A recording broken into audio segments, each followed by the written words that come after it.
Orang Kristen sampai detik ini bilang Yesus Tuhan, Tuhan Yesus, Tuhan Yesus. Nah dia duduk di sebelah kanan Allah. Yang baik duduk di sebelah kanan Allah, katanya dia Allah. Dan dia duduk di sebelah kanan Allah. Ini Allah yang mana? Orang Kristen bilang Yesus Tuhan, Yesus Tuhan juru selamat. Dia duduk di sebelah kanan Allah. Ini gimana ini saudaraku tersayang, tercinta ini. Nanti kalau ngomong begini saya dimarahin lagi. Diaduin lagi ke polisi. Aduh. Saya cuma bilang, yang mana yang benar, Yesus Tuhan atau Allah itu Tuhan? Enggak. Tiga-tiganya. Maksa bener. Udah kepepet. Ya, tiga-tiganya yang mana? Allah, Yesus, Roh Kudus. Ya berarti Tuhanmu tiga. Enggak, satu. Nah terkadang kita sebagai orang Kristen, kita dipertanyakan dengan hal-hal yang berkaitan dengan ketritunggalannya Allah atau Trinitas. Nah, dan orang menganggap bahwa orang Kristen itu menyembah lebih dari satu Allah. Jadi dianggap Allahnya orang Kristen itu lebih dari satu. Memang orang tidak paham tentang apa itu Tritunggal dengan benar. Ketidakpahaman itu membuat sehingga orang menjadi mengatakan bahwa orang Kristen itu memiliki tiga Tuhan. Nah, berkaitan dengan hal itu, banyak tuduhan yang datang kepada orang Kristen. Nah, bertepatan dengan untuk kenaikan Tuhan Yesus. Nah, saya pernah ditanya oleh orang, apakah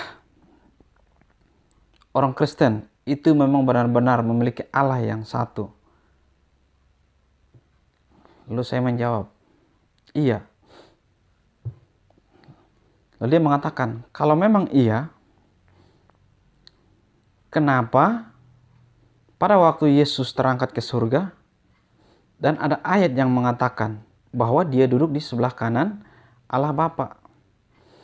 Nah, kalau Yesus duduk di sebelah kanan Allah Bapa, berarti Allah itu di sebelah kirinya Yesus, dan Yesus itu di sebelah kanannya Allah.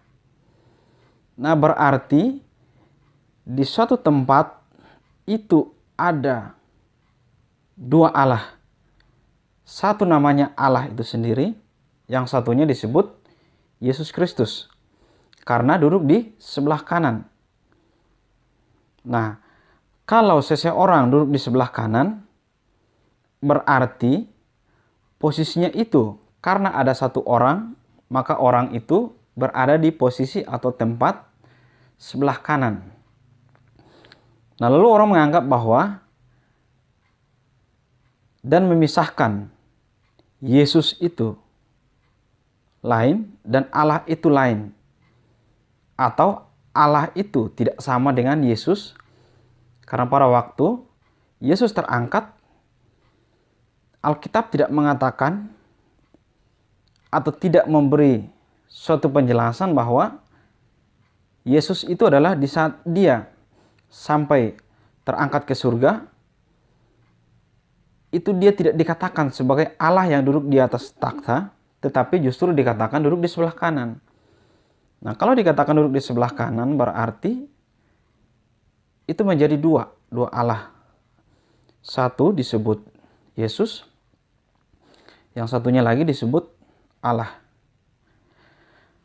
Nah, karena memang hal ini membuat sehingga banyak tuduhan datang kepada khusus kita sebagai orang Kristen, sehingga dengan ayat-ayat ini susah dimengerti oleh orang, sehingga orang mengambil kesimpulan bahwa orang Kristen itu menyembah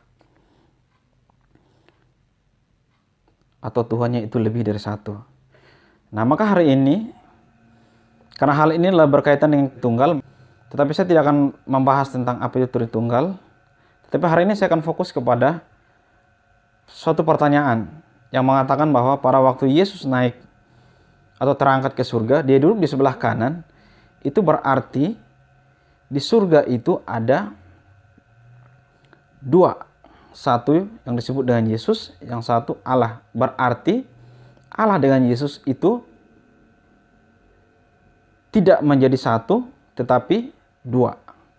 Nah, maka hari ini saya akan menjelaskan tentang ayat yang mengatakan bahwa Allah atau Yesus naik duduk di sebelah kanan Allah. Apakah itu membuktikan bahwa ternyata Allahnya orang Kristen itu lebih? Maka saya akan mulai dari ada satu ayat, yaitu dalam Markus pasal 14 ayat yang ke-62. Nah, ayat itu mengatakan bahwa jawab Yesus, "Akulah dia, dan kamu akan melihat Anak Manusia duduk di sebelah kanan yang Maha Kuasa dan datang di tengah-tengah awan-awan di langit." Nah, di sini ada kata duduk di sebelah kanan.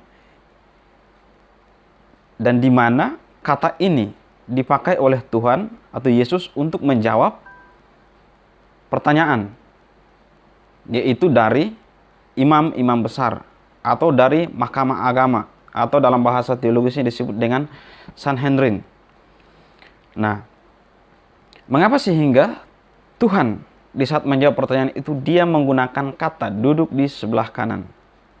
Nah, karena kata duduk di sebelah kanan itu dipahami oleh orang Yahudi karena imam-imam kepala atau imam besar atau Sanhedrin atau pemimpin yang ada di mahkamah agama itu adalah termasuk orang Yahudi atau orang-orang Yahudi.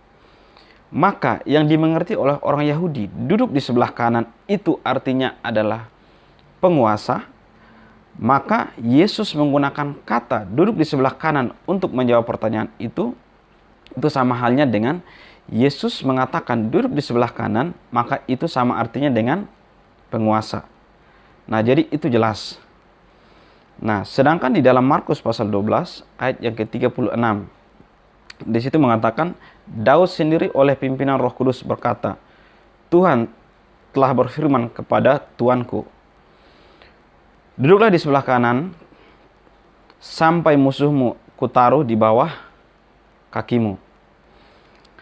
Nah, ayat ini adalah kutipan atau yang dikutip oleh Yesus dalam Mazmur pasal 110 ayat yang ke-1. Itu adalah nubuatan dari Daud. Nah, nubuatan itu adalah tentang Mesias, dan Mesias itu akan duduk di sebelah kanan. Nah, ayat ini berbunyi bahwa demikianlah firman Tuhan kepada Tuanku, duduklah di sebelah kananku sampai kubuat musuh-musuhmu menjadi tumpuan kakimu. Nah, jadi di sini terlihat bahwa Yesus menggunakan kata duduk di sebelah kanan karena yang diketahui oleh orang Yahudi bahwa sudah dinubuatkan akan datangnya Mesias, dan Mesias itu tempatnya duduk di sebelah kanan, dan arti makna daripada sebelah kanan itu adalah diartikan sebagai penguasa menurut pemahaman orang Yahudi. Nah, maka supaya untuk lebih jelas lagi untuk mengartikan tentang apa makna dari kata duduk di sebelah kanan, ada beberapa hal yang harus kita pakai untuk menjawab akan atau mengartikan arti daripada. Maka yang pertama adalah ungkapan duduk di sebelah kanan itu jangan dilihat secara harafiah. Nah, maksud daripada arti harafiah itu sendiri adalah sebagaimana aslinya. Nah, jadi kalau kita melihat sesuatu secara harafiah, berarti kita katakan sesuatu itu benar-benar adanya seperti itu. Saya kasih contoh gini. Misalnya Markus duduk di sebelah kanan saya, maka di saat orang lain melihat ada Markus di sebelah kanan, dan orang lain mengatakan bahwa ada Markus di sebelah kanannya Ones, dan memang benar itu adanya, maka itu adalah dilihat atau dikatakan berdasarkan secara harafiah. Dia mengatakan sebenarnya yang terjadi. Nah, tetapi kata duduk di sebelah kanan itu tidak dilihat secara harafiah. Mengapa? Karena di balik kata duduk di sebelah kanan itu dia memiliki makna tersendiri. Nah, jadi yang pertama adalah jangan melihat kata duduk di sebelah kanan itu secara harafiah. Dan yang kedua adalah ungkapan duduk di sebelah kanan adalah suatu ungkapan alegoris. Nah, apa itu ungkapan alegoris? Ungkapan alegoris itu adalah penafsiran atau sebuah model tafsir yang populer pada abad pertama hingga abad pertengahan. Nah, pendekatan ini merupakan sebuah upaya untuk menyingkap pesan teks Alkitab secara alegoris. Nah, yang dimaksud secara alegoris yaitu adalah dengan cara mencari makna di balik kata-kata. Nah, jadi tafsir ini yang dipakai untuk mengartikan duduk di sebelah kanan. Nah, kalau kita tidak menggunakan kata ini, maka orang akan melihat secara harafiah konteks atau teks yang disebut dengan duduk di sebelah kanan. Nah, maka yang dimaksud dengan tafsir atau kita harus menggunakan pendekatan tafsir alegoris itu adalah kalau di saat kita melihat kata duduk di sebelah kanan, maka jangan melihat langsung mengartikan kata duduk di sebelah kanan itu benar-benar emang adanya duduk di sebelah kanan. Bukan.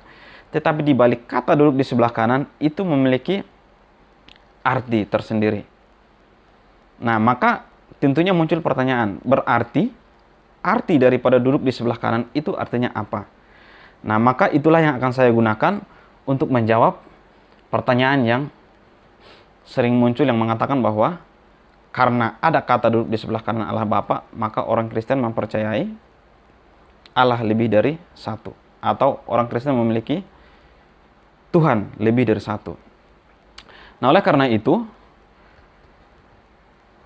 untuk menjawab atau mengartikan makna duduk di sebelah kanan, sekaligus menjawab pertanyaan yang mengatakan atau tuduhan yang mengatakan bahwa Allah orang Kristen itu lebih dari satu karena pada waktu Yesus naik dia duduk di sebelah kanan dan maka itu diartikan sebagai dua, ada Yesus dan ada Allah.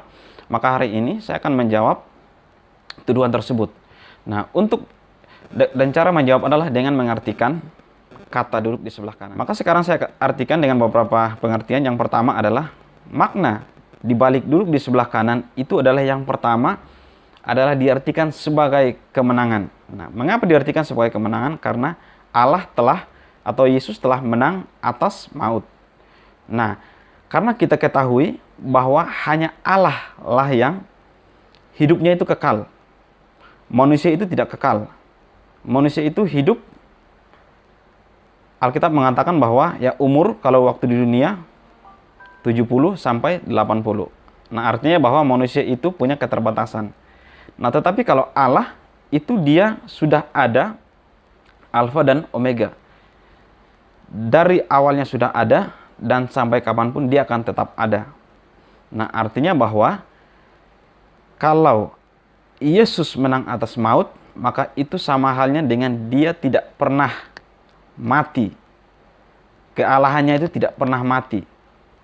Nah, kalau Yesus menang atas maut, maka muncul pertanyaan, mengapa Allah itu kita katakan sebagai Allah yang kita sembah? Karena apa? Dia adalah Allah yang hidup, Allah yang tidak pernah mati, Allah yang tidak pernah bisa dimatikan oleh situasi apapun, keadaan apapun, alam apapun, siapapun. Nah, maka itu kita sebut sebagai Allah. Nah, maka kembali. Nah, berarti kenapa Yesus itu dia menang atas maut? Atau dia adalah memiliki kehidupan yang kekal. Nah, mengapa Yesus memiliki kehidupan yang sama dengan Allah?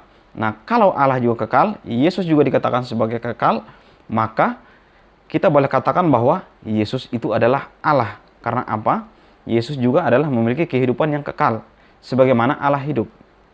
Nah, itu yang pertama. Dan yang kedua adalah tempat diperkenan. Jadi makna dibalik duduk di sebelah kanan itu adalah tempat diperkenan. Nah, jadi kalau tempat diperkenan yang dimaksud itu adalah karena Yesus adalah memiliki satu-satunya pribadi yang tidak pernah berbuat dosa, maka dialah yang diperkenan untuk duduk sebagai penguasa. Nah, jadi yang patut memerintah, mengadili itu adalah Allah. Maka di saat Yesus duduk di sebelah kanan, itu dia sebagai duduk pada posisi untuk mengadili. Dan sebenarnya pengadilan itu hanya Allah yang bisa, tetapi karena Yesus juga termasuk pribadi yang bisa karena dia juga adalah Allah pada waktu dia naik ke surga, Maka di saat dia duduk di sebelah kanan, pada tempat yang diperkenan, yaitu adalah tempat yang dia harus duduk di sana dan memerintah. Maka kita boleh simpulkan dari poin kedua ini adalah kalau Allah lah yang pantas untuk memerintah, karena dia adalah pribadi yang tidak berdosa, dan jika ada Yesus yang terangkat ke surga, dan Alkitab mengatakan duduk di sebelah kanan, yang artinya pada poin kedua yaitu adalah diperkenan, maka Yesus itu adalah Allah. Karena apa? Dia adalah Allah yang diperkenan, dan dia adalah Allah yang diperkenan untuk memerintah di surga. Yang ketiga itu adalah kenapa harus dikatakan duduk di sebelah kanan? Karena makna daripada duduk di sebelah kanan yang ketiga itu adalah penguasa atau raja. Nah, yang patut atau pantas menjadi penguasa di bumi dan di surga itu hanyalah satu, yaitu Allah. Tidak ada yang lain. Nah, artinya bahwa jika Yesus naik ke surga, duduk di sebelah kanan, dan makna di balik sebelah kanan itu adalah penguasa atau raja, maka seharusnya yang pantas berkuasa atas surga dan bumi itu adalah Allah. Maka di saat Yesus dia naik duduk di sebelah kanan, dan sebelah kanan itu diartikan sebagai penguasa, dan Yesus itu menjadi penguasa, maka dia disebut sebagai Allah. Nah, karena apa? Dia melaksanakan atau posisinya dia itu ada pada posisi Allah. Nah, mengapa posisi dia ada pada posisi Allah? Karena memang dia adalah Allah. Nah, jadi clear bahwa yang dimaksud dengan pertanyaan-pertanyaan yang mengatakan bahwa Yesus naik duduk di sebelah kanan, maka dikatakan Allah orang Kristen lebih dari satu karena dilihat dua, maka hari ini jelas bahwa jangan dilihat kalimat itu secara harfiah, tetapi biarlah kalimat itu kita dapat artikan apa maksud daripada kalimat itu. Nah, cara mengartikannya itu adalah kita harus membawa posisi kita pada konteks zaman itu, atau pada konteks orang Yahudi, atau pada konteks apa yang dimengerti oleh orang Yahudi pada setiap kalimat. Karena pada waktu itu orang Yahudi mengartikan kalimat duduk di sebelah kanan itu adalah merupakan arti daripada penguasa, maka Yesus menggunakan kalimat duduk di sebelah kanan.